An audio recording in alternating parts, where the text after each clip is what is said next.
Start you. Are we going to get better than that? No, you're just a pain in the butt. Oh, that's so much worse. Why are you fighting with me? There you go. Actually, I think I probably looked better with the out of focus. Anyway, yeah, I got here a little late today. Seems to be what I say every night. But one of the things that I wanted to talk about, like this year, my plan is to do more based off of projects that I'm working on because I want to, not make a project every week kind of thing. So right now, the big thing that I've been doing with friends is playing D&D, Dungeons and Dragons. So part of that is character design, but I've sort of been partially inspired by some of my gameplay with other people to come up with my own setting. So as I sit and plan and think about how to build my own setting, there are little things that like you get broad strokes that come through quickly. And I do think it's one of those things we're probably going to see if I do some of the single player gameplay stuff. Like the Ironsworn has a single player mode. I can play it with other people too. And that might be fun to try to do at some point on here. But Microscope, the game I talked about the other night, is a game I'm not sure has a single player mode. I'm probably going to download it in the next. Okay, now you're just driving me crazy. That's the nature of that. All right. So Microscope doesn't seem to have a single player mode that I've seen, but I may still try it anyway. And then there's a single player mode you can do for some D&D stuff. So I might just explore some of that. But the thing that interests me in Microscope is the world building aspects. And there's some of that in Ironsworn as well, where you can build your own world. And it has a system for generating what that world would be like. And so it'd be fun to try just that portion of it at some point. And I may see if I can pull up the Ironsworn world building this week and try it out and just see what we come up with for things. The tricky thing is like I want to try to use some of the stuff that I'm doing right now for things that I'm working on. I get the feeling that if I sit down, like as much fun as it would be, and I'd have playing with Ironsworn's world building and even Microscope's world building, I feel like if I sit down to do that gameplay, I'm going to build something I'm excited about and want to play in, other than what I'm already working on and I'm excited about or building and playing in. So it's sort of like it'll back burner something I'm interested in, but create something else I'll also be interested in. And then it diffuses my ability to focus and work on anything. So I'm a little worried that might happen. But as far as worries go, how bad is it that you find something you enjoy doing and want to share with other people? I don't think that's a horrible thing. So I'll probably end up doing that at some point in the next couple weeks. But for right now, one of the things I've been spending some time in is looking at the world building that I'm doing for a campaign and world. I don't want to call it world, but cosmology that I'm building for a campaign for a D&D, especially right now. The more I do it, the more I realize that I'm pushing the edges of all the mechanics and rules of D&D to the point where they're going to break. So like one of the things I'm doing with this game, and the reason I don't call it a world for the gameplay is it's multiple worlds, and it's really meant to be sort of modular to a certain degree.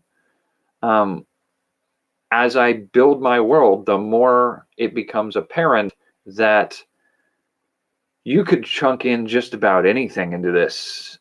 So the rough idea, the way I figured out how to describe this to prospective players without spoiling some of the important details of the gameplay, is we start with the characters playing gods, minor gods, and that at some point in that story, it goes in a direction like the old TV show Quantum Leap. Quantum Leap was about a scientist who developed a time machine that allowed him to jump into the bodies of people in the past to set right what once went wrong. And I'm not going to do time travel. I think that, well, I say I'm not going to do time travel because I think it's a cheap mechanism for game manipulation. I'm hesitant to completely commit to that because I'm using a lot of mythological characteristics in the story that I'm building for this universe.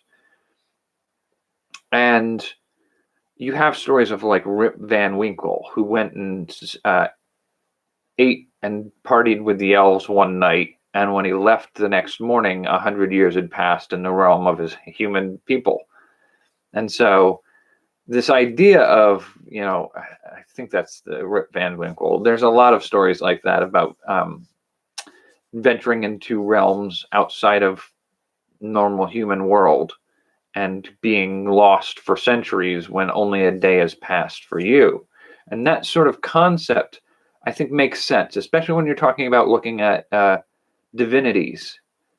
And you look at religious texts and things like that, where they talk about, time being different, on a scale of like 7 days to build the earth. Well, was it 7 days, or was it, each day was 1,000,000 years? That's how long it took to build the world. And so there's an aspect of time being different on that scale. And just, it makes sense when you have hugely omnipotent, immortal beings, the sense of time is going to be very different for them.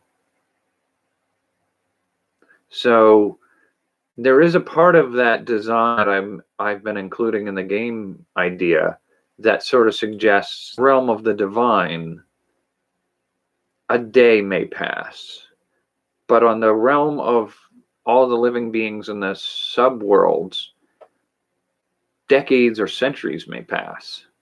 And so it's something I may include some of that. There's no clean delineation of where I should make those cuts. And that's one of the things about building your own world, is you kind of have to make the rules yourself. And it's the tricky part is making them consistent, logically consistent. And so we have this aspect of the divinity, and then you do the quantum leap aspect. So it's not meant to be travel to the past, but travel to the the smaller worlds over which this divine realm lives. So each of those smaller worlds, I don't feel a need to cap how many there are. Originally, I was thinking like, well, we could do 3. And then I got to thinking, well, we could do 3 sets of 3. And I got to thinking like, well, could we do like more than that or less than that? Like for the structure of gameplay where characters going through certain levels, players who play them, it's going to take sometimes in gameplay terms to get from level 1 to level 20 for a character is something that can take years. Now, getting from level 1 to level 6, you can do that easily in about 6 to 8 months of regular play. And that depends on whether you're playing every week or every other week. I mean, and how hard your campaign is and how often rewards are handed out. But the idea of gameplay for a character to take a year or more to get to a level 20, which is, the amazing legendary humans like Merlin and other characters like that. That's a hurdle if you're going to be running them through 3 or 4 different worlds, unless you're not aiming to reach level 20. If you stop at level 6 or level 10 or whatever, you can cut the time needed in each world to a smaller degree. And that's sort of something I'm going to have to figure out what makes the most sense.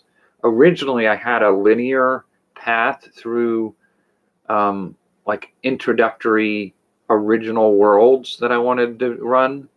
I'm wondering if I'm making less and less sense as I go forward. So you start out as the divinity characters. You get into a quantum leap scenario where it dumps you into the bodies of beings on these human worlds, for lack of a better term, and you have to, start out again as a, dirt farmer or cobbler or something like that, and you work your way back into some level of power that lets you access the next part of the story sequence, likely involving jumping over to another reality. And so my original idea for that was to do, you have to get a certain key item to unlock a doorway that sends you to the next world, and starting again from ground up in the next world as sort of a chain sequence where you start bottom of the barrel, start at this one bottom of the barrel, but with the memories of this world and everything you've accumulated. Now, what I'm thinking more likely to happen or work better now is to have 3 worlds that are running in parallel. And instead of being somebody gets, one of the divine beings or each of the divine beings gets dropped down into world 1, makes it to level 6 to 10, then jumps over, starts at level 1 in the next world at the time that they left the first world. Instead of doing that, instead of doing like day 40, I'm in a new world, such and such is happening, and then you get to day 80 and you're in a new world starting over again. Instead of doing that, I want to sort of have them sort of running in parallel. So day 1, you're in world 1, and it takes you 120 days to get through to a point where you can access a key point. And then we shift the story back to day 1 in a different world. Each of the players now have to start in a different world from ground zero. And when they reach the end point, they sort of reconnect with the point that they ended on in the previous campaign. And I think that's more to the point of where I want to go with this.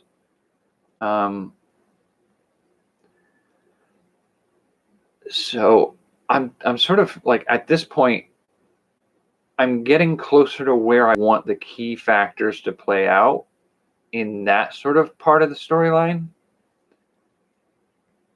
The problem I'm having now is with the fiddly mechanics of 5th edition. So in my 3 worlds underneath the primary divine realm that I want to start with, I've built this so that those 3 realms are 3 realities are distinct from each other, and they're my own creations with their own sets of rules and cosmology. And so it's building 4 worlds now because of the divine realm and then the 3 subsequent realms. But they're modular enough that I can pull out those lower worlds and put in any other 3 worlds that I want to put in there and have them function along the same lines. And that way I don't have to also worry about structuring that linear path from one to the other. Like the 3 worlds that I'm focusing predominantly on for the first run through the campaign are going to be a superhero world set in like a Lord of the Rings superhero story, I guess is the best I could place it. So you're going to have basically nothing but humans. Maybe Game of Thrones is a better example, but not as graphically adult. So you have nothing but humans for the most part. And in that realm, there's minimal magic, very little of it. But the thing that makes it a superhero story is like the story of Spider-Man getting bitten by a radioactive spider. Well, just change radioactive into magical. And, it might kill any other person, but for some reason it just syncs with him and turns him into a person in a medieval setting in the Lord of the Rings or a Game of Thrones. And so you're just sort of taking ideas like that and having them be possibilities in this swords and sorcery setting. And that one's going to be fun, but it takes manipulation of the basic game. So the basic game of D&D has many races now. When I first played D&D when I was younger, it was humans, elves, dwarves, halflings, aka hobbits, and that's sort of it. I think that was all they had when I first started looking at D&D when I was younger. They now have added gnomes and tieflings, which are half demonic beings. They have what else do they have? Dragonborn, which are half human, half dragon, essentially. And they've got a bunch of other races, and that's fine. I want my world to be nothing but humans.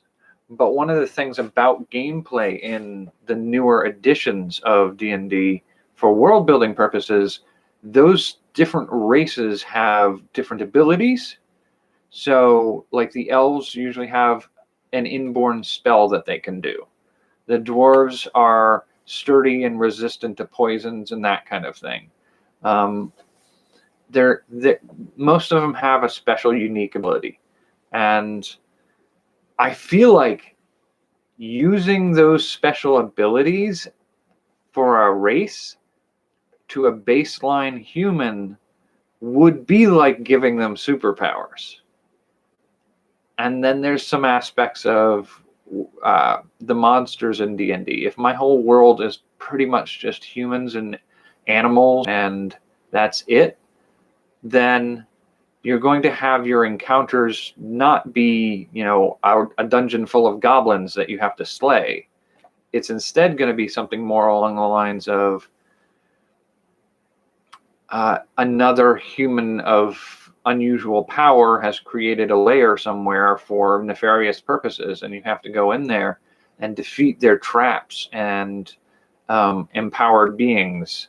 So other human beings who are like bandits or whatever, or in some cases, giving animals powers like humans gained powers. So that's really bending the system. But it's not too far removed from the base gameplay. The other thing I want to do is, it's a lower magic setting for the most part. I don't want anybody to be able to just chuck around spells whenever they want. It needs to feel like the magic is an amazing ability. It doesn't make sense that anybody in a village could become Spider-Man by just studying a spell book well enough. You don't want a world where that can happen. So there has to be some kind of crimping down on some of that stuff. And so playing around with what are the rules of magic for that setting versus the rest of the settings. Because in the divine realm, you do want powerful godlike beings with massive magical ability. So how do you do that so that they're both part of the same game? And then moving into the other worlds, there are other things that send it in a sideways path. One of the other small worlds that I want to build for this game is what I call Medusa World. And it's based on the premise of Medusa in mythology is one of three sisters, the Gorgon sisters, who could turn people to stone with the power of her glare. D&D has used that creature as a archetype for a race of Medusa, but they are almost always referred to as all female. So an all female race. And I remember years ago thinking about that, just like satyrs are oftentimes listed as almost predominantly all male. Occasionally you'll have reference of something called a faun, which many people assume would be the female version of it, but not quite. Mythologically speaking, that's not how it works. But D&D and role-playing games in general have always played a little fast and loose with the strict mythological interpretation of things like that. And so when looking at doing something like a world of Medusa-like characters, the thing that really made it latch in my brain when I was younger was thinking of, and it's funny because the term parthenogenesis is something that comes from the term Parthenos, which is Greek for talking about Athena and how she came into being. She was essentially spawned one day when Zeus had a headache, and his head split open and she came out full formed from his head. And so it's not a sexual reproduction, it's literally just creating a new being from yourself. And it's a term we've come to apply scientifically to certain types of reptiles, Medusa, who can actually, without having their eggs fertilized, produce offspring that are a copy of their mother. And to me, building the concept of a parthenogenically reproducing Medusa species in a fantasy setting sounded like a fun idea.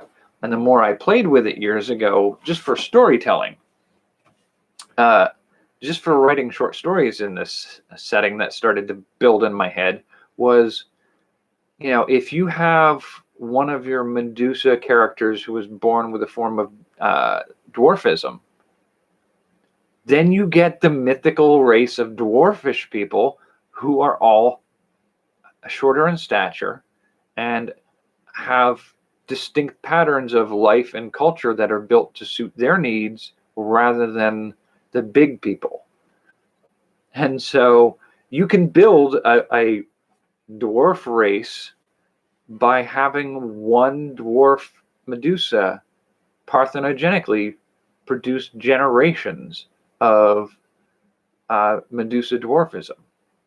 So, with that in mind, the idea of the fantasy races of the dwarves and the elves and the humans and the halflings, those all can be made to happen by having a race spawn from one of these genetic mutations of one of the parthenogenic source roots. So I was building a world like that. So there is no easy mechanism for creating a world where you don't have the standard races. Every single one of them is a Medusa. Now, in my fictional universe, not every one of the Medusas can turn somebody to stone. Only certain ones develop that talent at a certain point. And it's sort of like who in a family will develop a musical talent or an athletic talent. This is just one of those things. It's considered sort of a blessing to have a child that can have this talent.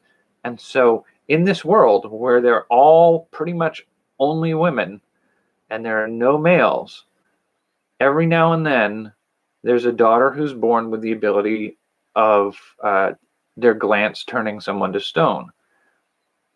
How do you add that as a mechanic in a gameplay for characters to role play? That hurdle turns out to be way more difficult than one would imagine. In my fictional story, it's a thing you can't shut off. So the story I've been writing for years set in this setting that I hadn't originally intended on making a role-playing game supplement. In my story setting, the main character has that ability, and she's part of a community where that's seen as a blessing, but it's also a weirdly, like the same way we weirdly and awkwardly interact with prodigy children is a problem for her too. And she doesn't want to be stuck in an environment where she's treated and being raised that way. But they also have to have her be able to interact with society without turning people to stone. So I sort of built it around the idea of like, well, put some goggles on. A pair of goggles is all you need to prevent, like, you might blindfold somebody or something like that. There are different methodologies that maybe economic tiers of people, like the ultra poor, the ones living in the gutter, may wear a blindfold just so that they don't injure or harm other people. But for people slightly better off, a pair of goggles. Maybe even higher up, there's, I don't know, magical eye drops or something like that you can do. But at any rate, having that stone gaze ability available to players, again, sort of fits with a mechanic that I'll have to add for giving characters over in the first story idea superpowers. So somebody gets superpowers over here through a mechanic that sort of randomizes, so you don't get to say, well, I'm going to be a superhero. Well, I'm going to be a Batman character who uses his wits and talents to get through. And I'm going to be a sorcerer, so I have the ability to touch the rare and unusual magics of the world around him. Like, you can have all those possibilities, but I want there to be an element of randomness. I want a player to not be able to say, like, well, I want to be, a Spider-Man character. Well, no. You get to decide. You get maybe the option to figure out what the best way for your character's powers to develop are if you get powers. I want that random element for that. And I feel like having that same random element apply to the Medusa world, where the character can, the player can't decide the character has that ability. Some of them will, some of them won't, and they get to, deal with the hand that they've been dealt when it happens.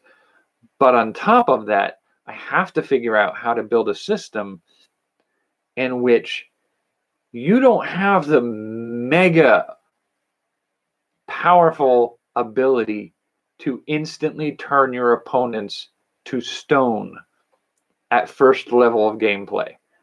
The ability, like, either they have the ability to do it, in which case you have to make everything that they have to fight against unable to turn to stone. At which case you shouldn't have done it in the first place. If you send them out on a mission and every opponent, every monster, every human being that they have to fight to get to their goal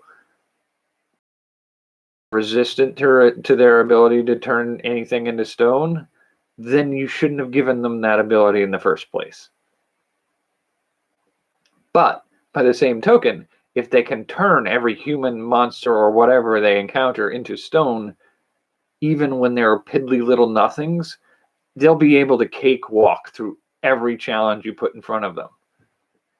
And so it's like, okay, so how do we cripple that? How do they trim that back?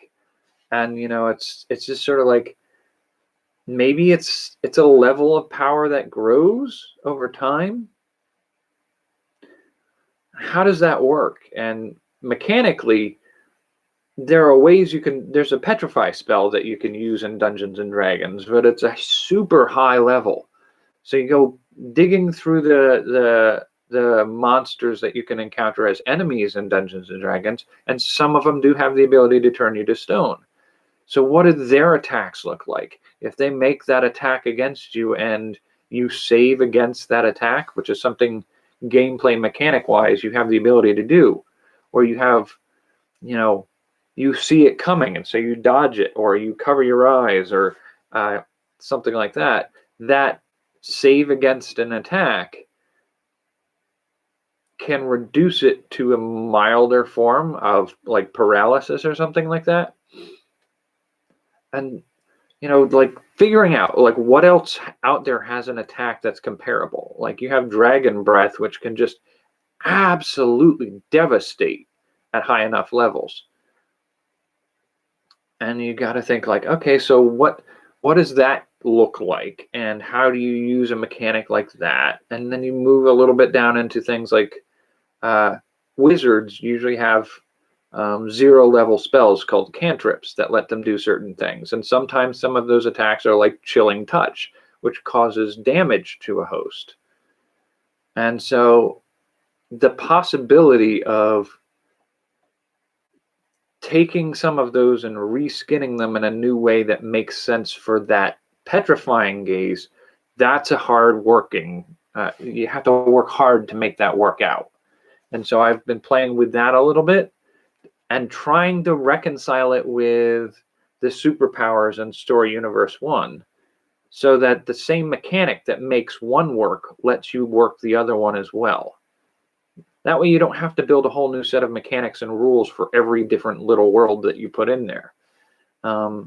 And with that in mind, you have the possibility of shifting over to the third world, which I've pretty much just called my zombie apocalypse world. And that one has, because of zombie apocalypse storytelling, you have a tendency to be more of a story that's looking at, how do I fire my weapon at range to blow off their heads to end the zombie? And the problem with that is I don't want guns in the D&D setting. It's not that you couldn't build a role-playing game with that in it. But for me, having a character be able to move from one world of sword and sorcery superheroes into a dungeon crawling Medusa world with goblins and trapped tombs and monsters, to then shift over to one world where there are guns. If the characters ever go from a world with guns to a world without them, they're gonna try their best to build a set of guns in the world that doesn't have guns in it. Like having a superhero setting where guns don't exist means that bulletproof is meaningless. You don't have to worry about building a bulletproof mechanic. Maybe crossbow. Maybe a crossbow resistant superhero. I don't know. But like for the most part, when you drop technology down to the level of a medieval setting, you don't have to worry about the unequal power differential that a gun can bring into any conflict. The moment you start adding guns to a game, it unbalances a lot of the mechanics. Like all you need to do to defeat a dragon, if you had rifles, is set up a sniper far enough away that it can barely even do any damage, and you just aim for the eyes. It totally disrupts a game like that. So having something like guns in a game like the zombie apocalypse would, I think, unbalance the rest of the universe. But how else do you keep and preserve that same mentality of zombies destroying the world? Like the world is a total apocalypse. It's completely fallen apart. How do you build that world without the ability to fight back by blowing their heads off? How do you do that? And so I had to really kind of figure out, first of all, how I was going to build the zombies. Can I make them contagious, not just a sorcerer raises zombies with a spell kind of thing? So I got to figure out how to make the zombies work. And then once you figure out how the zombies work, you got to figure out, like, how do you make them stop? How do you destroy those zombies? And it's just like a lot of fiddly little mechanics just to try to get it to work out. And then you parallel that to the idea of, again, most of these settings are going to be low magic. You just can't have a zombie apocalypse setting where you have clerics who can turn undead, which is basically drive them off just by holding up a holy symbol and they all flee. Like, that's not the zombie apocalypse I'm trying to achieve. So, like, you need to be able to temper some of those mechanics. And I mean, that does sort of bring up the other idea of, like, if the characters start out as gods and they're traveling through the different worlds in the bodies of human beings, D&D tends to be one that plays very closely with the idea of nope, what are you doing? Stop. So most of those tend to be settings. D&D settings tend to be very casual about gods being actively involved in the worlds that they preside over. And if you're doing that, that's fine in your world. But if the characters are going to play gods that are come down to earth, that doorway between the divine realm and the earthly realms needs to be closed, or at least one way. And so I feel like I have to eliminate the possibility of clerics and divine magic in my settings. But I don't necessarily want to eliminate the idea of the cultural impact of religion within D&D. Like, medieval settings, like churches and monasteries, were very important to the communities they belonged to, and they did a lot of good. So there's an aspect of, like, I kind of want some of it to exist, but not in the way it usually occurs in a D&D game. So I have to rethink how that system works, make it work within the realm of a low magic setting, and make it work within the realm of some people are empowered and some people aren't, and make it work with the system I'm building for the divinity pathways to be sort of a one-way situation. And it's a lot of things to keep track of, but you'll oftentimes see, like, pieces that almost align, and then you just, like, if I push them just a little bit this way, tweak them just right so that they line up, it makes it so that a few other options and a few other places can benefit from some of those situations that you made work out. So I'm looking at some of that, and that's really where a lot of my playing around on projects right now is just figuring out how to make all of this work. Because, like, the three settings that I talked about here tonight were the superhero, Medusa, and zombie apocalypse. But I also have, I think, a story I mentioned before last year was the after the world fell apart and all of life disappeared from the earth, we made sort of like automatons, living artificial beings that would be our legacy. And the world they live in is now devoid of us, but they live in it now. And so I could have that be one of my worlds. And it makes sense to a certain degree for that world to have low magic, to a degree where there aren't really, like, wizard ones or priests or whatever that cast certain spells. Like, you just have a world where you have mainly just the golems or the artificial beings that you've built trying to carry on the legacies of their creators. And the conflict and the personality issues that come with that, the national identities, the inherited feuds, those types of situations are part of what makes the world worth exploring, is the conflicts that happen within it, and making it possible to build a world like that requires that the other mechanics that I had for the other settings also work for that one. And I have my setting for Stone Against the Tide, which is a story that I was writing for a few years, where you have human beings able to cast their own spirits into giant stone statues to fight against an incoming horde of demons that are coming across a portal to another realm. So, like, the portal to other realms, demons, where do they fit into the mythology of the entire setting and all the little worlds that are connected to it? Got to figure that out. Got to figure out how the magic of casting your own spirit or mind into a stone statue would work. And how does that affect a world where, you have one world where human beings are casting their spirits into stone statues or metal statues in some cases. How does that compare and share same rules with a world where all of us are gone and they've created essentially living statues to be our legacy? Can we make some overlap so that the rules work both in those settings as well as in the other 3 settings that we did?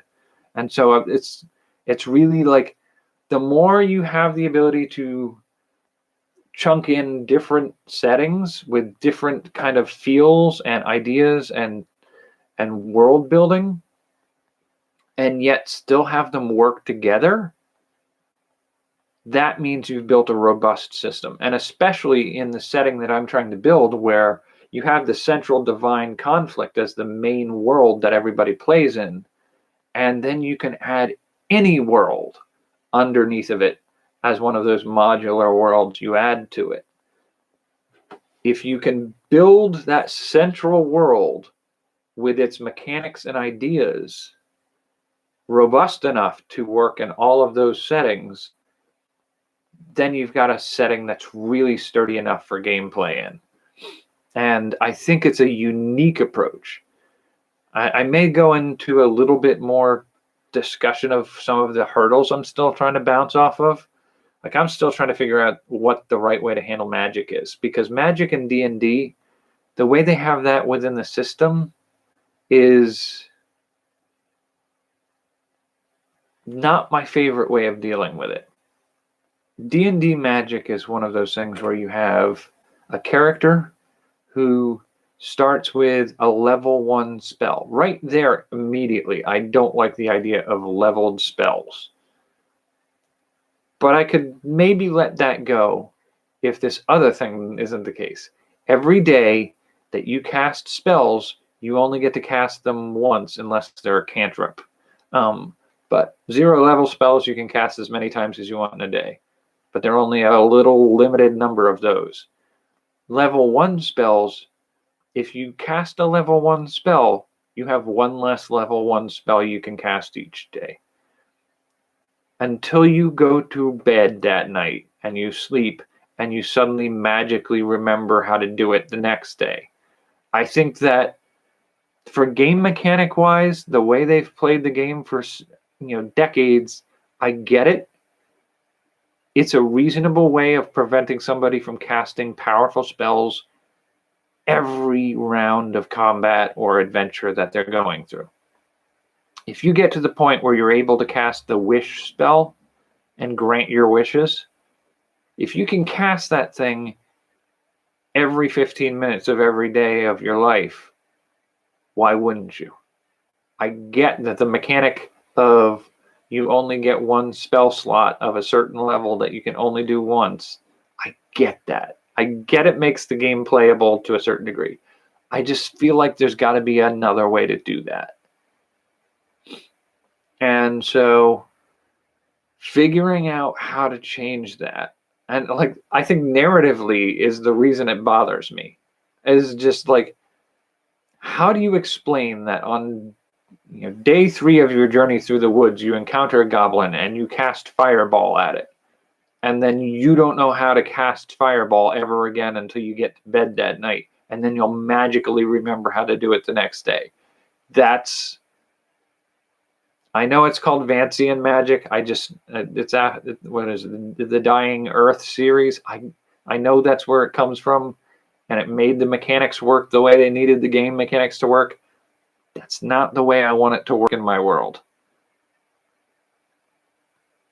I need to find a better way to do that, I think. And so that's one of the things I'm playing with right now. And that's one of the big hurdles that I keep bouncing off of right now. I think at some point I will do a more specific in detail video when I get some of the ideas I need to get worked out. When I get to a point where I have a finished system that I think is reasonably good for playtesting, I may just share some of my ideas on a separate video. But this is, for me, I'm having fun playing with this aspect of world building. I'm having fun sitting down, seeing what narratively and mechanically makes sense for what I'm building as story pieces, and then figuring out how to make them work together to do something that the current system I don't think does particularly well, or that I might be able to find a way to do better for what I want to achieve with it. So yeah, 45 minutes. It's a topic I'm interested in talking about when I run past half an hour and barely even notice. So I think that's sort of what I wanted to sort of chit chat about tonight. I may talk about some of the aspects of working out the mechanics and how they may relate to translating to video games at another point, because I feel like that's going to be an important factor in figuring certain things out at a certain point too, because I do want to potentially make these playable video games too. But for now, I've got work tomorrow, so I need to cut this short. Well, not short, cut this long. So I'm calling it a night. I appreciate you sticking with me. I don't know if this is of as much interest to you as some of the other stuff we've done in the past, but if you want to hear me talk about something else, or if you're curious about running in another direction, let me know in a comment or so. I will catch you later, probably tomorrow. So take care and have a good night.